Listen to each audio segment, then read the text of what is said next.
সখী চোখের পানি মুছে ঠোঁট চেপে বলল, শান্তাকেও তো বাদ দিলে না। ওই নেতাকে ফাঁসিয়ে বিয়েটা দিয়েলেই না দিলেই পারতে। ওয়াহিদ কপাল কুঁচকে গোয়েন্দা টিমের কাণ্ড কারখানা দেখছে। শ্যামবর্ণের তাহসিন তখন সাহেব সেজে ঠোঁটে জ্বলন্ত সিগারেট ধরিয়েছে। ওয়াহিদ তাকে ভালো করে পর্যবেক্ষণ করলো। তাহসিন নিজের দিকে ওয়াহিদকে এমন করে তাকিয়ে থাকতে দেখে কপাল কুঁচকে বলল, আপনার যে চরিত্রের সমস্যা আছে এটা মধুমিতা জানে? ওয়াহিদ হতভম্ব হয়ে বলল, বাজে কথা বলবেন না।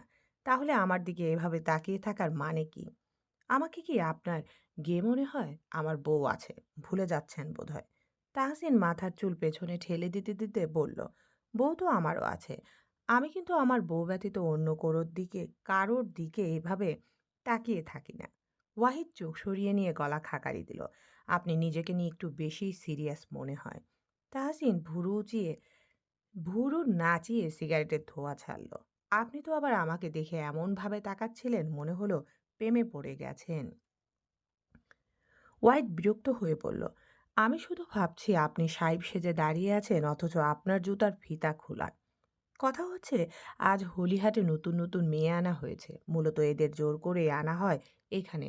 শুধু যে এক জায়গা থেকে তাদের আনা হয় তা নয়। বিভিন্ন গ্রাম থেকে এখন অবধি এখানে হাজার খানিক মেয়েকে আনা হয়েছে। এখান থেকে বেশ মোটা দামে মেয়েদের বিক্রিও করা হয়। এসবের পেছনে কার হাত থাকতে পারে? হলিহাট তখন জমজমাট। উৎসব লেগে গেছে পুরো মহলে। তিনতলার দক্ষিণ পাশের এক বিশাল ঘরে নারী নিয়ে মত্ত রমজান সওদাগর। ভালো মানুষের মুখোশের আড়ালে এক নোংরা মুখ লুকিয়ে আছে এই লোকের। যাকে গ্রামের মানুষ সম্মানের উঁচু জায়গায় রেখেছে সেই মানুষটাই অতি জঘন্য। ঘরের ভেতরটা ভারী হয়ে আসছে ধূপ আর মদের গন্ধে। মোটা পর্দা টানা। বাইরের উৎসবের আলো শব্দ ঢুকতে পারছে না। তিনতলার সেই দক্ষিণ পাশের বিশাল ঘরটা যেন অন্য এক জগৎ, যেখানে হাসি নেই, আছে শুধু দখল আর নিষ্ঠুরতা। রমজান সওদাগর এলিয়ে পড়েছে নরম গদির উপর। চোখ দুটো আধখোলা, ঠোঁটে বিকৃত তৃপ্তির রেখা। তার সামনে বসে আছে একটি মেয়ে, নতুন আনা। বয়স আন্দাজ করা কঠিন, তবে চোখের ভেতরে ভয়টা খুব চেনা। এই হলিহাটে আসা প্রতিটা মেয়ের চোখে এই ভয় একরকম। মেয়েটা চুপ করে আছে, কথা বললে কি হবে সে জানে না। কাঁদলে কেউ শুনবে না। ঘরের কোণে রাখা লণ্ঠনের আলোয় তার হাত দুটো কাঁপছে অজান্তেই। রমজান সওদাগর সেটা দেখেও না দেখার ভান করে বললেন, নাম কি? ভারী গলায় আদেশের স্বর। মেয়েটা একটু দেরি করে উত্তর দেয়, গলাটা যেন নিজের নয়। জানি না। রমজান সওদাগর হেসে উঠলেন। সেই হাসিতে কোনো আনন্দ নেই, আছে কেবল মালিকানার দম্ভ। এখানে নাম দিয়ে কি হবে? এখান থেকে বেরোলে নতুন নাম হবে। মেয়েটার বুকের ভেতরটা মোচড় দিয়ে ওঠে। সে বোঝে এখানে মানুষ পরিচয় হারায়, দামে রূপান্তরিত হয়। রমজান সওদাগর ধীরে উঠে বসলেন। তার ছায়াটা দেয়ালে বড় হয়ে পড়েছে। বাইরে ঢোলের শব্দ, হাসি, আলো সব মিলিয়ে এই ঘরের নীরবতা আরো ভয়ঙ্কর হয়ে উঠেছে। হলিহাটে প্রতিটা উৎসবের রাত এমনই। এই হলঘরের আড়ালেই তৈরি হয় লেনদেনের হিসাব, মানুষের দাম আর ভবিষ্যৎ ধ্বংসের নকশা। আর এই সব কিছুর ঠিক মাঝখানে রমজান সওদাগর, গ্রামের সম্মানিত মানুষ আর ভেতরে ভেতরে এক নিষ্ঠুর ব্যবসায়ী। কিন্তু সে জানে না এই হলিহাটের প্রতিটা অন্ধকারের ভেতরে কোথায় না কোথাও জমে উঠেছে আগুন। যে আগুন একদিন এই ঘর, এই মুখোশ সব পুড়িয়ে দেবে। রমজান সওদাগরের চোখের দৃষ্টি ধীরে ধীরে বদলে গেল। আধখোলা চোখ দুটো এবার আর অলস নয়, ভেতরে জমে উঠল হিংস্র লোভ।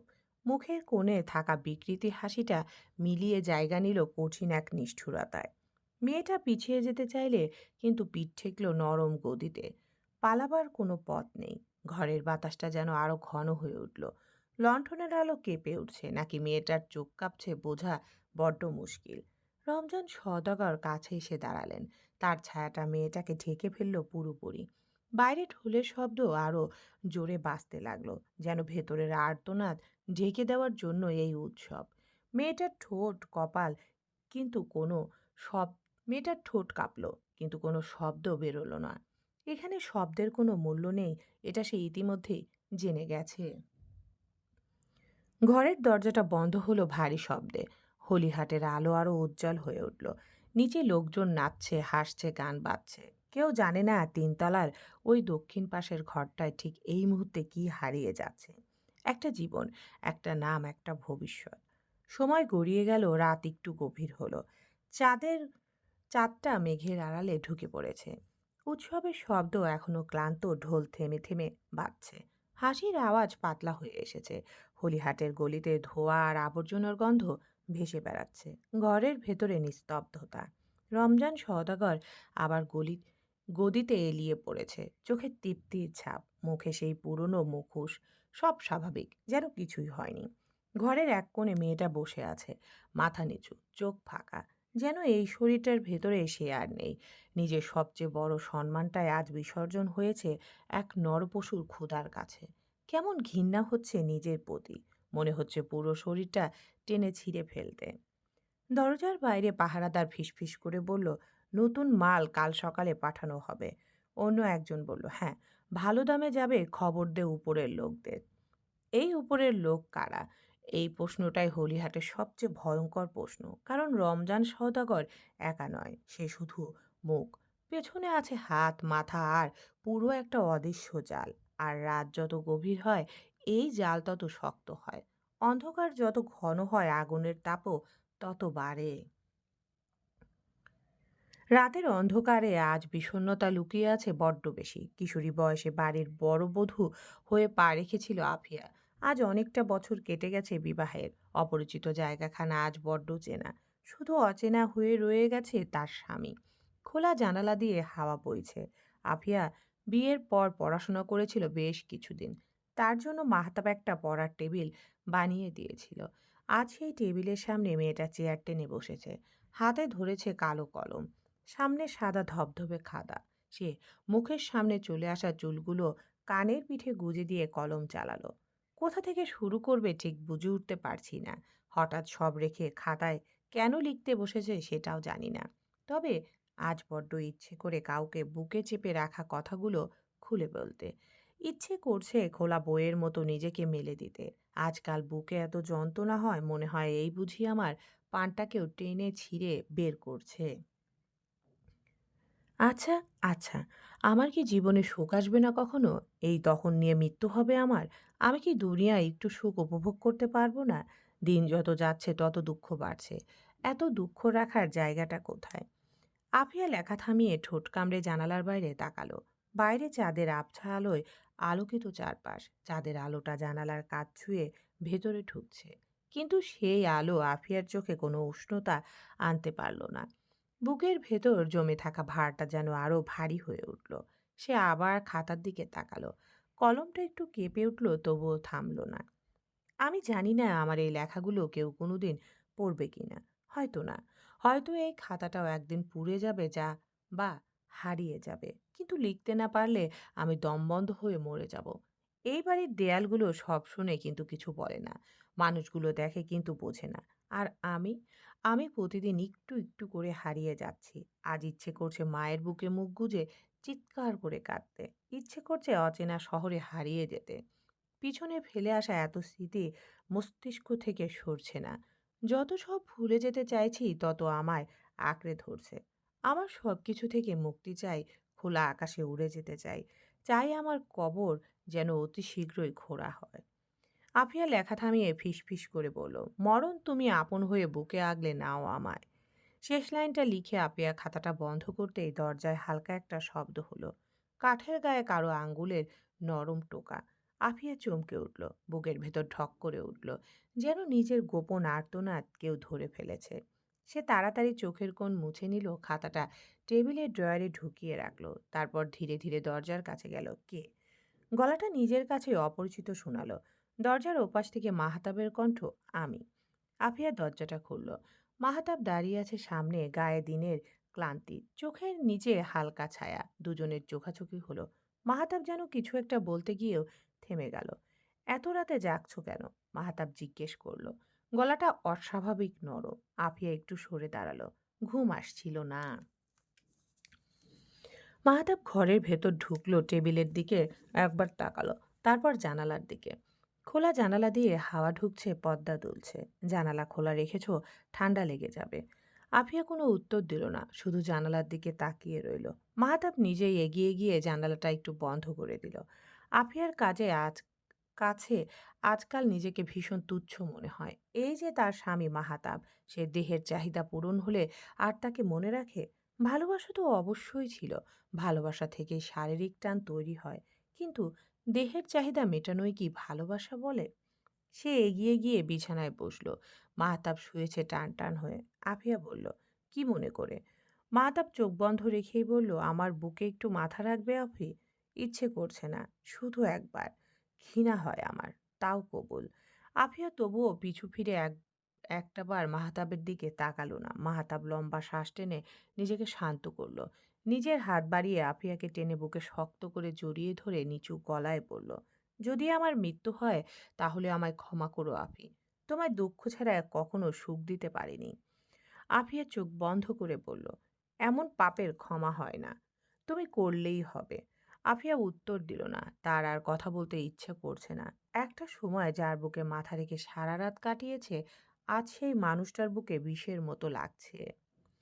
বাইরে তীব্র বাতাস ছেড়েছে। তাহসিনের ঘরের এক কোনায় ময়ূরী বাচ্চাদের মতো গাল ফুলিয়ে আয়নার সামনে বসে আছে। আয়নায় স্পষ্ট দেখা যাচ্ছে সে একটু মোটা হয়েছে, আগের চেয়ে শরীরটা একটু ভার হয়েছে। তাহসিনের দাদি এই নিয়ে বড্ড জ্বালিয়েছে তাকে। লজ্জায় মেয়েটা দাদির সামনে এখন যেতে চায় না। সে আলমারি খুলে সেখান থেকে একটা হালকা গোলাপি রঙের শাড়ি বের করলো। এটা তাহসিন এনে দিয়েছিল কিছুদিন আগে। বলেছিল এমন এক মধ্যরাতে এই শাড়িটা পরে তার সামনে আসতে।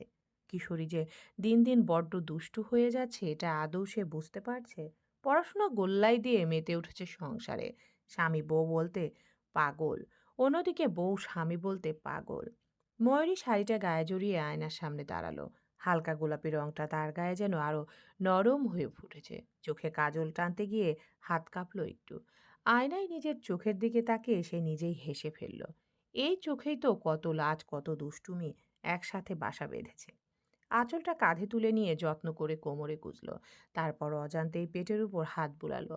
আয়নায় চোখ পড়তেই বুকের ভেতর কেমন এক অদ্ভুত অনুভূতি জমে উঠল। সে কি সত্যিই মোটা হয়েছে, নাকি ভেতরে ভেতরে অন্য কিছু বদলাচ্ছে? ময়ূরী নিজেকে বুঝতে পারে না, কিশোরী বয়সের এই বদলগুলো তার কাছে কখনো আনন্দ, কখনো অজানা ভয়ের মতো লাগে। দাদির কথাগুলো কানে বাজে, কিন্তু তাহাসিন তো অন্য কথা বলে। সে তো হাসতে হাসতে বলে, আমার বেগম মোটা হলে বেশি সুন্দর লাগবে। ময়ূরীর লজ্জায় চোখ নামিয়ে নেয় তখন। আজও নামালো। আয়নার সামনে দাঁড়িয়ে হালকা করে নিজের গালে চাপ দিল। গোল হয়ে আছে একটু।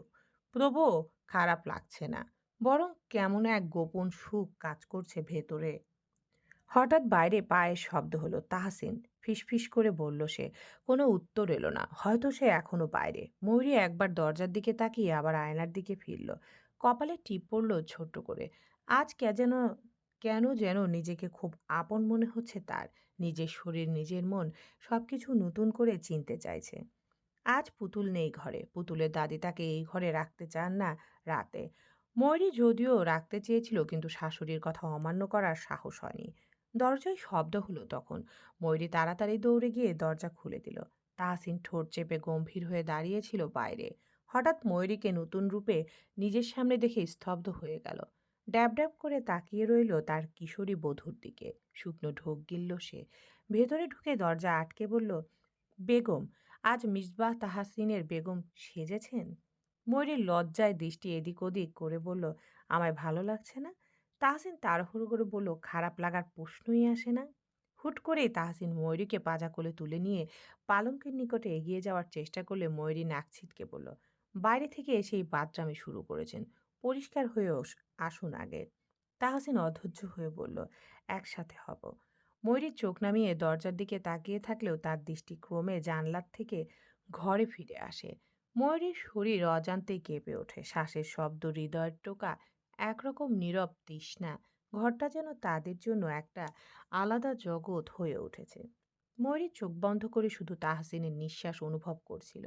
তার হাতের স্পর্শে ঘানে মিশে যায় গরম তাপ। হাতে হাত রেখে কপাল থেকে এক নিঃশব্দ বন্ধনে আবদ্ধ হয় তারা। ঘরটা নিস্তব্ধ। জানালা দিয়ে ঢোকা চাঁদের আলো তাদের দেহের ছায়া খেয়াল মিশে যাচ্ছিল। তাহসিনের হাত আলতো করে ময়ূরীর গালে চলে আসে। ময়ূরীর বুক ধীরে ধীরে হালকা হয়। হৃদয় একরকম দ্রুত কিন্তু শান্ত সুরে ঢুকছে। তাদের শ্বাস, স্পর্শ, ঘ্রাণ সবকিছু একরকম একীভূত হয়ে যাচ্ছে। ময়ূরী জানে এই মুহূর্তে তার শরীর ও মন একেবারে তাহসিনের কাছাকাছি। ঘরে আড়াল, রাতের নিস্তব্ধতা, চাঁদের আলো সবই তাদের নীরব মিলনের সাক্ষী। তারা একে অপরকে কাছে টানে। হাত, বাহু, শরীর সবকিছু দিয়ে এক অন্তরঙ্গ সংযোগ তৈরি হয়।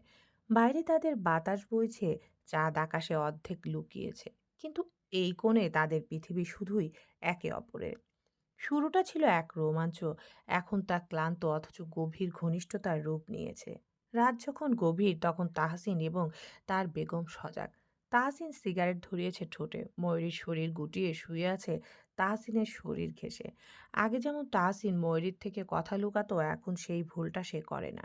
মানসিক চাপ কাটানোর জন্য হলেও আজ ময়ূরীর সঙ্গে তার বড্ড প্রয়োজন ছিল।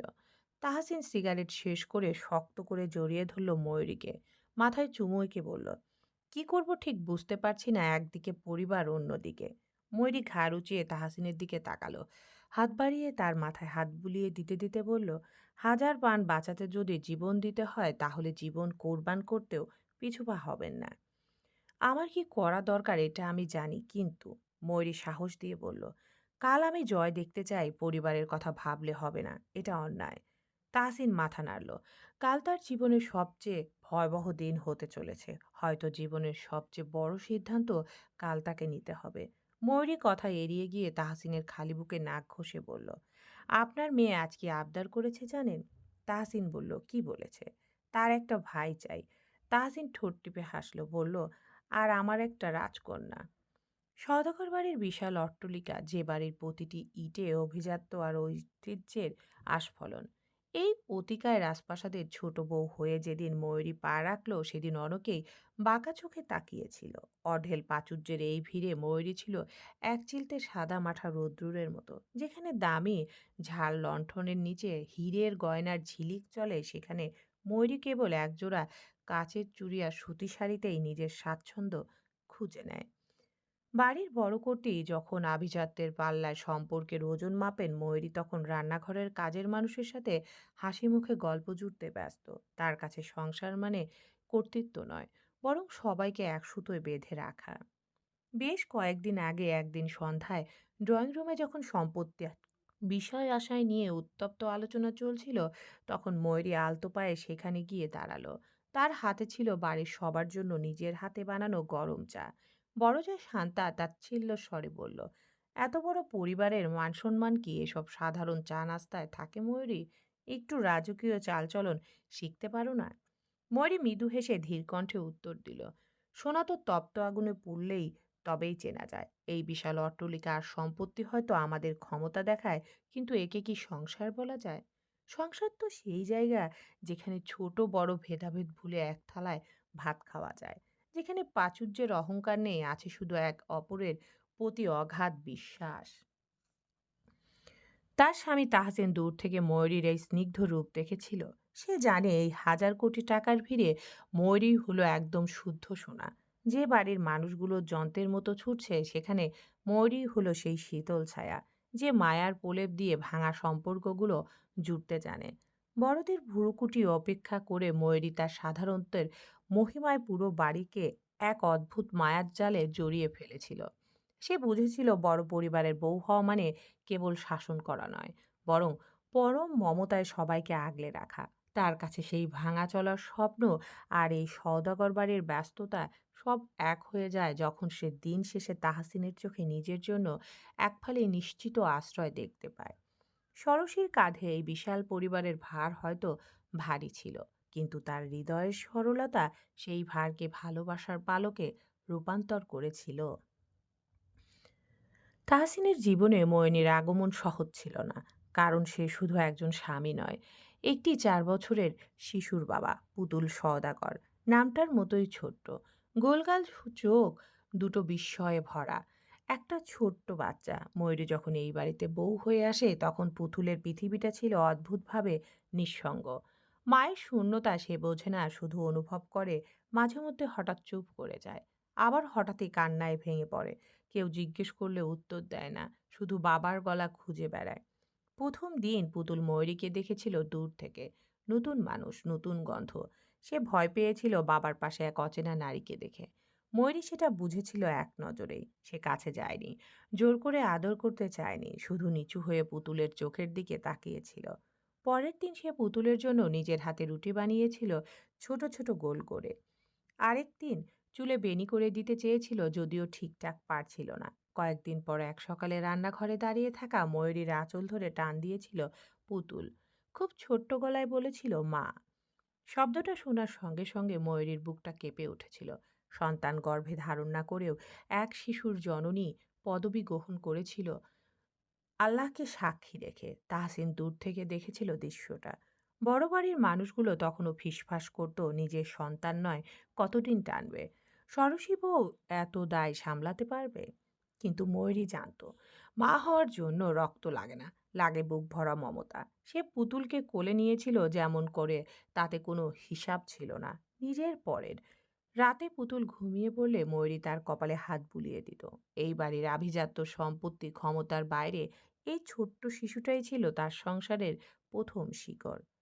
ষোড়শী বয়সে যে দায় অনেকের কাছে বোঝা, ময়ূরীর কাছে সেটাই হয়ে উঠেছিল দোয়া। আজ তার সেই কন্যা সন্তান তাকে মা বলে ডাকে, বুকের মাঝে সিটিয়ে থাকে সারাক্ষণ। কি যে সুখ সুখ অনুভূতি জেকে বসে হৃদয় গহীনে, তা সে মুখে বলে বোঝাতে পারবে না এই ছোট্ট মেয়েকে তুচ্ছ তাচ্ছিল্য করতে। ভোর সকাল তখন। বাইরে অদ্ভুত বিস্ময় ছড়িয়ে আছে। খানিকক্ষণ আগে নামাজ শেষ করে ময়ূরী পুতুলকে নিয়ে শুয়েছে বিছানায়। পুতুলকে ভরে দিয়ে গিয়েছেন তার দাদি। তাহসিন আয়নার সামনে দাঁড়িয়ে তৈরি হচ্ছে। ময়ূরী বাঁকা চোখে তাকালো তার দিকে। শ্যামলা গায়ে আজ ধূসর রঙের একটা শার্ট আর প্যান্ট পরনে। শার্টের হাতা কুনোই অবধি ভাঁজ করতে করতে একবার তাকালো ময়ূরীর দিকে। নিকটে এগিয়ে এসে ঝুঁকে সময় নিয়ে চুমু খেলো কপালে।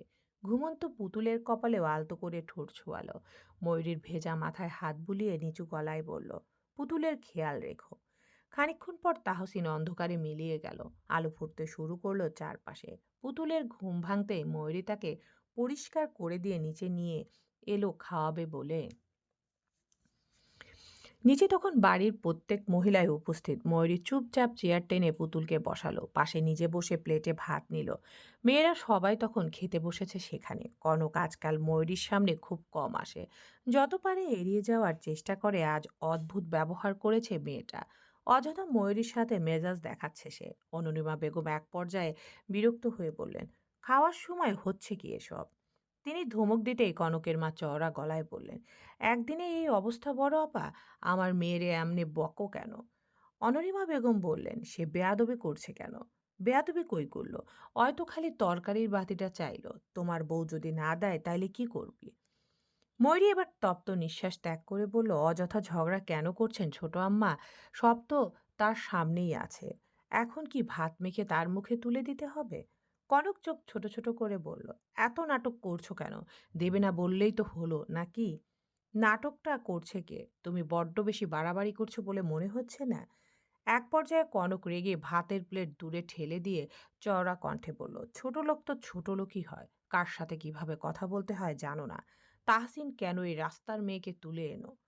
বাকিটুকু বলার আগে গালে ঠাস করে চড় পড়ল একটা। সবাই হতভম্ব হয়ে ময়ূরের দিকে তাকালো। বাম হাত দিয়ে কনকের ডান হালে গালে কষিয়ে একটা চড় মেরেছে। কনকের মা কিছু বলার আগে ময়ূরী ধারালো গলায় বলল, একবার বারণ করেছিলাম না আমার সাথে না লাগতে? শিক্ষা হয়নি তোমার? নোংরা আচরণ করে ছোট লোকের পরিচয় তুমি দিচ্ছ, আমি নই। আমার বাবা গরিব হতে পারে তাই বলে ছোট লোক নয়। তাহসিন তোমার বড় ভাই হয়, নাম ধরে ডাকার সাহস পেলে কোথা থেকে? ময়ূরীর কণ্ঠে তখন কোনো কাঁপুনি নেই, চোখে ভয় নেই, আছে স্পষ্ট দৃঢ়তা। চারপাশের নিস্তব্ধতা ভারী হয়ে ঝুলে রইল ডাইনিং ঘরে। কনক হতভম্ব, গালে হাত চেপে বসে আছে। অপমান আর বিস্ময় একসাথে জমে উঠেছে চোখে। কনকের মা রেগে উঠে চেয়ার ঠেসে দাঁড়ালো। তুমি হাত তুললা কেন? আমার মেয়ের গায়ে হাত তোলার সাহস পাইলা কই? ময়ূরী শান্ত, কঠিন গলায় বলল, যে ভাষায় কথা বলা হয় সেই ভাষাতেই জবাব দিতে হয় ছোট আম্মা। অপমান সহ্য করাকে ভদ্রতা বলে না। আপনার মেয়েকে মানুষ করুন, সে হয়তো সম্পর্ক ভুলে যাচ্ছে। মনে করিয়ে দিন আমি তার ভাবি হই। কনক ঠোঁট কামড়ে চোখ নামালো, মুখে কিছু বলার সাহস হলো না। ডাইনিং ঘরের অন্য নারীরাও নীরব। কারো চোখে লজ্জা, কারো চোখে বিস্ময়। ষড়শী বউ যে এমন দৃঢ় হতে পারে তারা ভাবেনি। ময়ূরী পুতুলের দিকে ঝুঁকে নরম গলায় বলল, খাও মা। তারপর নিজের হাতে ভাত মেখে মেয়েটার মুখে তুলে দিল। পুতুল মায়ের দিকে তাকিয়ে হেসে উঠল। সেই হাসিতে যেন পুরো ঘরের ভাব হালকা হয়ে গেল। কনক হনহন করে উপরে উঠে গেল হাত ধুয়ে। কনকের মাও যেন ভাষা হারিয়ে ফেলেছেন। কি এক বিশ্রী কাণ্ড! খবর আছে আজ হলিহাট থেকে ১৫০ এর বেশি মেয়ে পাচার হবে। অবৈধ স্বর্ণের সাথে তাদের একসাথে পাঠানো হবে দূর দেশে। সারাদিন কেটে গেছে বাইরেই। বেশ্যালয়ের বিশাল বড় আঙিনায় ৭টা গাড়ি এসেছে আজ। মেয়েদের তৈরি করা হচ্ছে নিলামে ওঠানোর জন্য। যার যত দাম তত বেশি লাভ।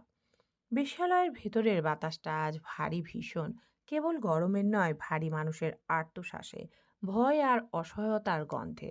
বিশাল আঙিনার এক পাশে লোহার গেট বন্ধ, অন্য পাশে বিশাল বড় মহলের মধ্যে সারি সারি ঘর।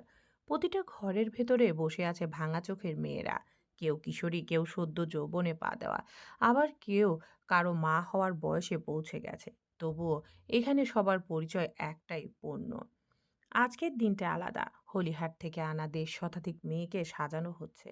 রঙিন কাপড়, ভারী মেকআপ, ঠোঁটে জোর করে লেপে দেওয়া হাসি, সবই মুখোশ। ভেতরে যে কান্না জমে আছে সেটা দেখার মতো কেউ নেই। দালালদের চোখে শুধু হিসাব, কে কত দাম তুলবে। এক কোণে বসে আছে একটি মেয়ে, বয়স ১৬ কি ১৭ ঠিক বোঝা যাচ্ছে না। শরীরটা কাঁপছে। নাম জিজ্ঞেস করলে সে বলেছিল শুভ্রা। নামটার ভেতরে আলো থাকার কথা ছিল, কিন্তু অথচ তার চোখে এখন শুধু অন্ধকার। গ্রাম থেকে আনার সময় বলেছিল কাজ দেবে, শহরে ভালো জীবন। সেই ভালো জীবনের প্রথম সকালেই তাকে এখানে এনে ফেলা হয়েছে। কাপড় বদলাতে গিয়ে সে বারবার আঁচল টেনে বুক ঢাকছে, যেন লজ্জা এখনো তাকে ছাড়েনি। এক দালাল এসে বিরক্ত গলায় বলে উঠল, এই মেয়ে, এত কাঁপছিস কেন? হাস, নিলামে গেলে হাসতে হয়। প্রভা ঠোঁট কাঁপিয়ে হাসার চেষ্টা করলো, সঙ্গে সঙ্গে চোখের কোণা দিয়ে এক ফোঁটা জল গড়িয়ে পড়ল। কেউ সেটা মুছিয়ে দেয়নি। এখানে কান্নার কোনো দাম নেই। আঙিনার মাঝখানে কাঠের মঞ্চ তৈরি। একে একে মেয়েদের দাঁড় করানো হচ্ছে। নাম, বয়স, গুণ সব উচ্চস্বরে বলা হচ্ছে, যেন তারা মানুষ নয়, গরু ছাগল। এইটা নতুন গ্রামের। শরীর টান টান। দাম শুরু। দাম হাঁকা শুরু হয়। হাত ওঠে, শব্দ ওঠে, টাকার হিসাব বাড়ে। শুভ্রার কানে সব শব্দ ঝাপসা লাগছে। অদ্ভুত হলেও সেখানে আজ পুলিশ সদস্যদের মধ্যে অনেকেই উপস্থিত। লীলা খেলায় মেতেছে সব। ভালো মুখোশের আড়ালে এক আস্ত নরপশু লুকিয়ে আছে। বিশাল বাড়ির ৩ তলায় এক আলিশান ঘরের বিশাল জানালা দিয়ে এই দৃশ্য দেখছেন একজন লোক। বয়স হয়েছে, মুখের চামড়াও ঝুলে গেছে প্রায়। বিশাল ঘরের ভেতর আলো আঁধারির খেলায় লোকটার মুখটা স্পষ্ট বোঝা যাচ্ছে না। চোখ দুটো অস্বাভাবিক শান্ত, অথচ ভেতরে জমে থাকা কোনো এক পুরনো হিংস্রতার ছায়া স্পষ্ট। জানালার পাশে দাঁড়িয়ে তিনি নিচের আঙিনার দৃশ্য দেখছেন, ঠিক যেমন কেউ পোকা পতঙ্গের লড়াই দেখে আনন্দ পায়। বাইরে থেকে একটা লোক এলো ঘরের ভেতরে। জানালো মেয়েদের তৈরি করা হয়েছে এবং স্বর্ণের চালানো। তিনি মাথা নেড়ে প্রস্থান করতে বললেন লোকটাকে। সবকিছু তখনও আপাত দৃষ্টিতে স্বাভাবিক গতিতেই চলছিল। নিলামের মঞ্চে আলো ঝলমল করছিল, দালালদের ব্যস্ত পায়ের শব্দে আঙিনা মুখর। হিসাবের খাতা খুলে বসেছে কেউ কেউ, কেউ আবার স্বর্ণের চালান ঠিকঠাক আছে কিনা তা নিশ্চিত করতে ব্যস্ত। চারপাশে এক ধরনের আত্মতৃপ্ত নির্লজ্জতা ভাসছিল, যেন এখানে যা হচ্ছে সেটাই নিয়ম, সেটাই নিয়তি। ঠিক সেই মুহূর্তে পরিবেশের ছন্দটা আচমকা ভেঙে পড়ল। লোহার গেটের বাইরে হঠাৎ ভারী বুটের শব্দ শোনা গেল। মুহূর্তের মধ্যে আঙিনার চারদিক থেকে ঘিরে ধরল একদল সশস্ত্র লোক। কারো পরনে সাধারণ পোশাক, কারো চোখে কঠিন পেশাদারের সতর্কতা। এতক্ষণ যারা দর্শক সেজেছিল তারাই এবার নিজেদের পরিচয় প্রকাশ করলো। গোয়েন্দা টিমের নিখুঁত পরিকল্পনায় পুরো এলাকায় এক নিমিষে নিয়ন্ত্রণে চলে এলো। হইচই শুরু হলো তৎক্ষণাৎ। দালালদের মুখের রং বদলে গেল। কেউ পালানোর চেষ্টা করলো, কেউ গলির ভেতর ঢুকে পড়তে চাইলো, কিন্তু প্রতিটি পথ আগেই আটকানো ছিল। আঙিনার মাঝখানে তৈরি হওয়া মঞ্চটা হঠাৎই পরিণত হলো অপরাধের সাক্ষ্যস্থল। দাম হাঁকার শব্দ থেমে গিয়ে জায়গা নিল আতঙ্ক আর বিশৃঙ্খল চিৎকার। মেয়েরা ভয়ে জড়সড় হয়ে একত্রিত হয়েছে। এতদিন যে গেট তাদের বন্দিত্বের প্রতীক ছিল, সেই গেটটা এবার মুক্তির সম্ভাবনায় কেঁপে উঠেছিল। উপরতলার জানালায় দাঁড়িয়ে থাকা লোকটা অস্বাভাবিক শান্ত মুখে প্রথমবারের মতো ফাটল ধরল। চোখের স্থিরতা ভেঙে গিয়ে সেখানে জমে উঠল অস্থিরতা।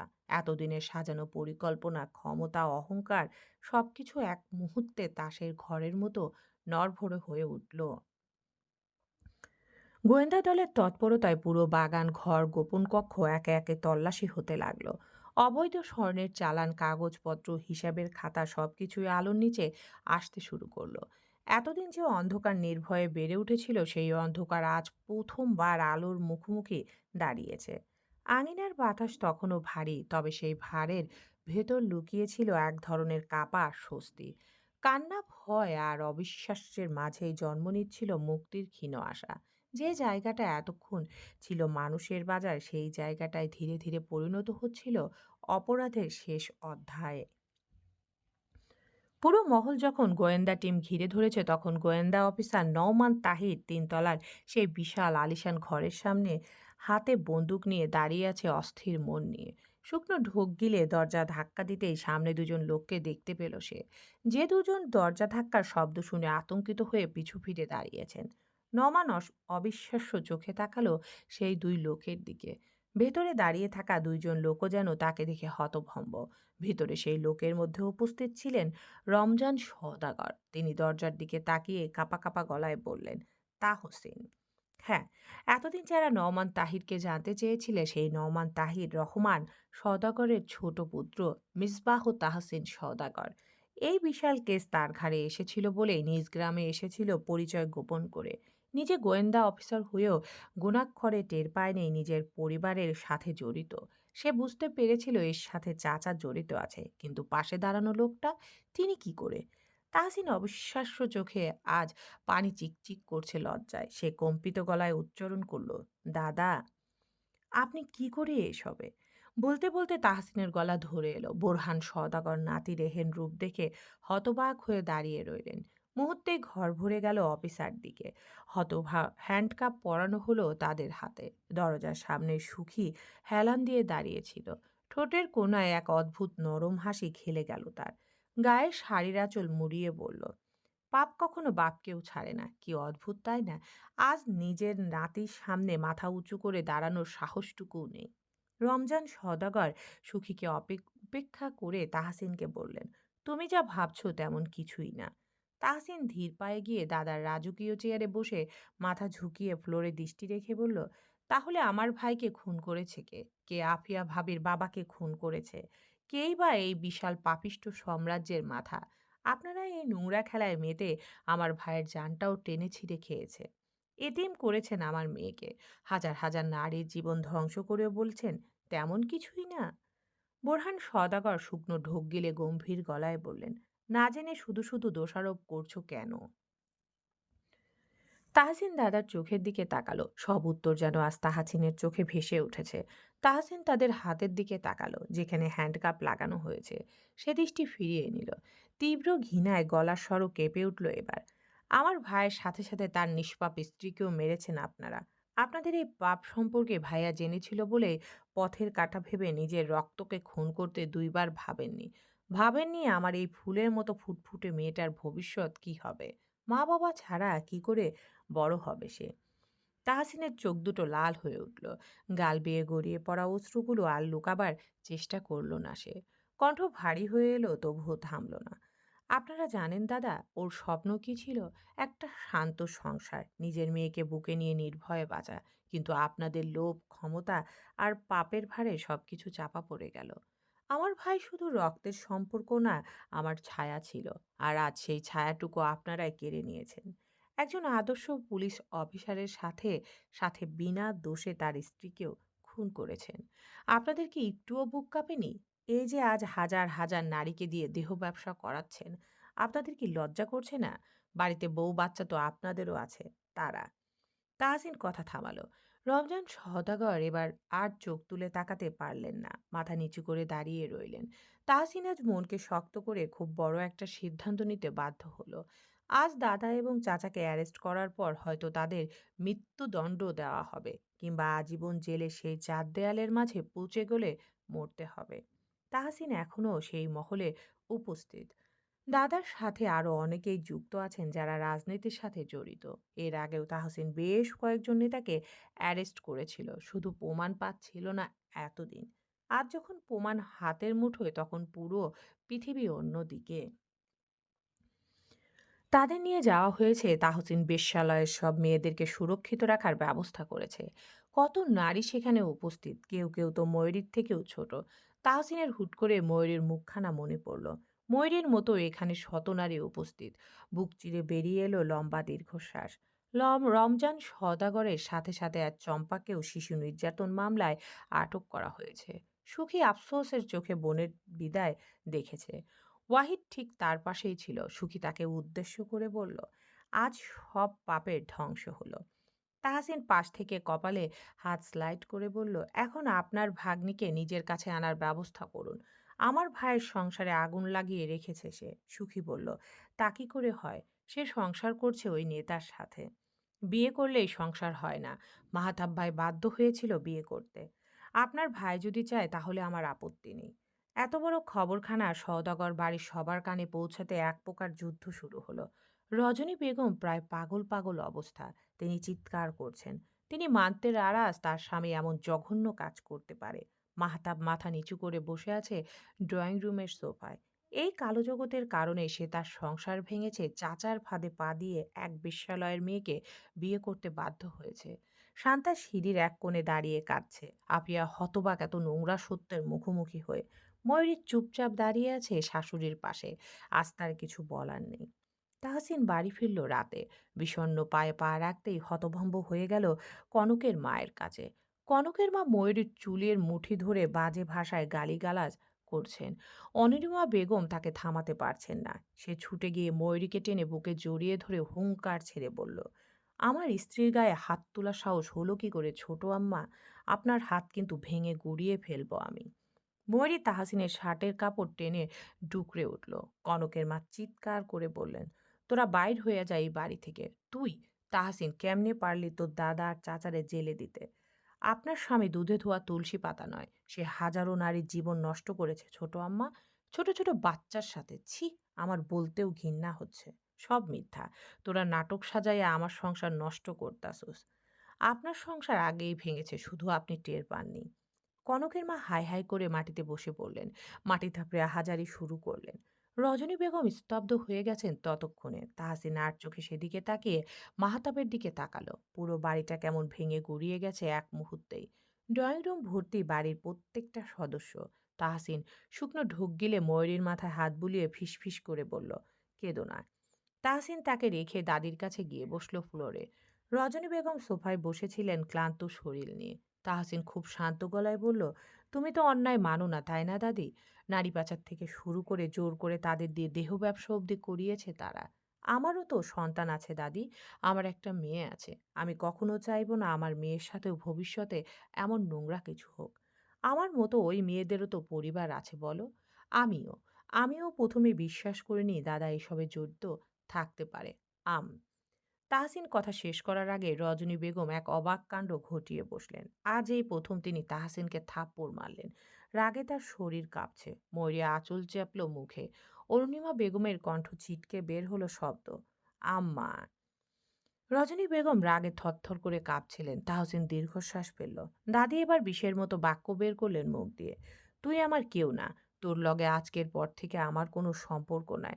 হয় তুই এই বাড়ি থিকা তোর বউ বাচ্চা নিয়ে বাইর হইবে, নইলে আমার লাশ বাহির হইব। তাহসিন করুণ স্বরে বলল, পর করে দিচ্ছ দাদি? রজনী বেগম মুখ ফিরিয়ে নিয়ে বললেন, পর তো পরই হয়। পর কোনোদিনও আপন হয় নাকি? তাহসিন মাথা নেড়ে উঠে দাঁড়ালো। চোখের পানি মুছে বলল, সেই তো, পর কোনোদিন আপন হয় না। ছোট্ট পুতুল ভয়ে গুটিয়ে দাঁড়িয়েছিল আফিয়ার কাছে। এবার গুটি গুটি পায়ে বাবার নিকটে এগিয়ে এসে তাহসিনের এক পা জড়িয়ে ধরে বলল, বড় নানি তোমাকে মেরেছে বাবা? ব্যথা পেয়েছো তুমি? তাহসিন ঝুঁকে মেয়েকে কোলে নিয়ে মাথায় চুমু এঁকে বলল, না আম্মা। অনুরিমা বেগম কাতর গলায় বললেন, যেও না তাহসিন, তুমি ছাড়া আমার কেউ নেই।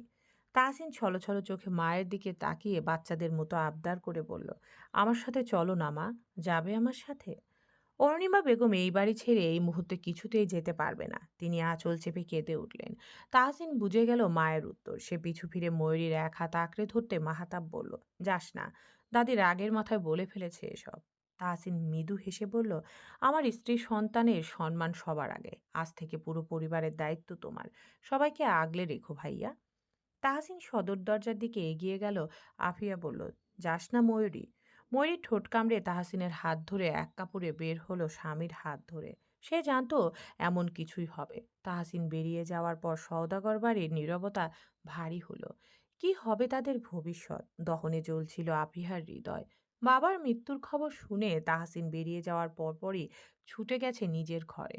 মাহতাব ছিল শান্ত নদীর মতো। আজ সবার সামনে সব সত্য প্রকাশ হয়েও সে আফিয়ার চোখে অপরাধী। নিয়তি আজ বড্ড বেইমানি করেছে তার সাথে। রাত ঘন হয়ে এসেছে। তাহসিন কাল সকালে টিকিট কেটেছে ঢাকা যাওয়ার। সে আর এখানে থাকবে না। এই মুহূর্তে তারা ফারাজি বাড়ি উপস্থিত। কেউ কোনো প্রশ্ন আজ করেনি তাদের। ওয়াহিদের সেই মাটির ঘরে আজ ময়ূরী আর তাহসিন শুয়েছে। দুজনের চোখে ঘুম নেই। পাগলামো করা মানুষটা আজ বড্ড নীরব। ময়ূরীর কোলে মাথা রেখে চুপচাপ শুয়ে আছে সে। ময়ূরী মাথায় হাত বুলিয়ে দিল। তাহসিনকে এতটা ভাঙতে কখনো দেখেনি সে। খুব মায়া হলো তার।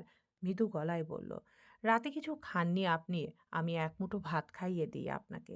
তাহসিন বলল, আজ গলা দিয়ে খাবার নামবে না, তুমি খেয়ে নাও।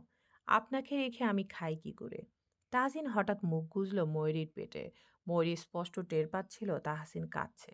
রমজান সওদাগরকে তো সে বাবার মতো ভালোবাসতো। দাদাকে নিজের জীবনের চেয়ে বেশি ভালোবেসেছে আজীবন। কিন্তু কে জানতো আজ এইসব হবে? সব চক্রের মূলে থাকবে দাদা। গ্রামের মেম্বার সহ অনেক নেতাকেই আটক করা হয়েছে আজ। সব আজ শান্ত। শুধু অশান্ত তাহসিনের মন। ময়ূরী খানিকক্ষণ থেকে খাবার নিয়ে ময়ূরী খানিকক্ষণ থেকে খাবার নিয়ে এলো। জোর করে কয়েক মুঠো ভাত খাওয়ানোর পর আর খাওয়াতে পারল না। রাত যখন গভীর তখন তাহসিন ময়ূরীকে বুকে জড়িয়ে নিয়ে শুয়ে আছে বিছানায়। এক পর্যায়ে নীরবতা ভেঙে পড়ল। তুমি যাবে আমার সাথে? চলো না চলে যাই এখান থেকে। পরীক্ষার সময় এসে না হয় পরীক্ষা দিও। ময়ূরী বলল, যাব। আমার ঘর তো আপনি। আপনি যেখানে যাবেন আমি তো সেখানেই যাব। আপনি বলেছিলেন না আমাদের একটা ছোট্ট সংসার হবে। আমার সংসার সাজাবো না? তাহসিন মাথা নাড়ল। ভোরে আলো ফোটার আগে তাহসিনরা বাসে উঠেছে। আজ সাথে ফাহাদ আছে। মধু বেশ কিছুদিন আব্বার সাথে থাকবে এখানে। চাচি বলেছেন বক্কর ফরাজির দেখাশোনার দায়িত্ব তার। খাওয়া দাওয়া নিয়ে চিন্তা যেন কেউ না করে। ময়ূরী বাসের জানালা দিয়ে বাইরে তাকালো। তারা গ্রাম ছাড়িয়ে বেশ খানিকক্ষণ আগে। আবার কবে এখানে আসা হবে তার জানা নেই। শেষবার আসার আগে একটাবার শাশুড়ির সাথে দেখা হলো না।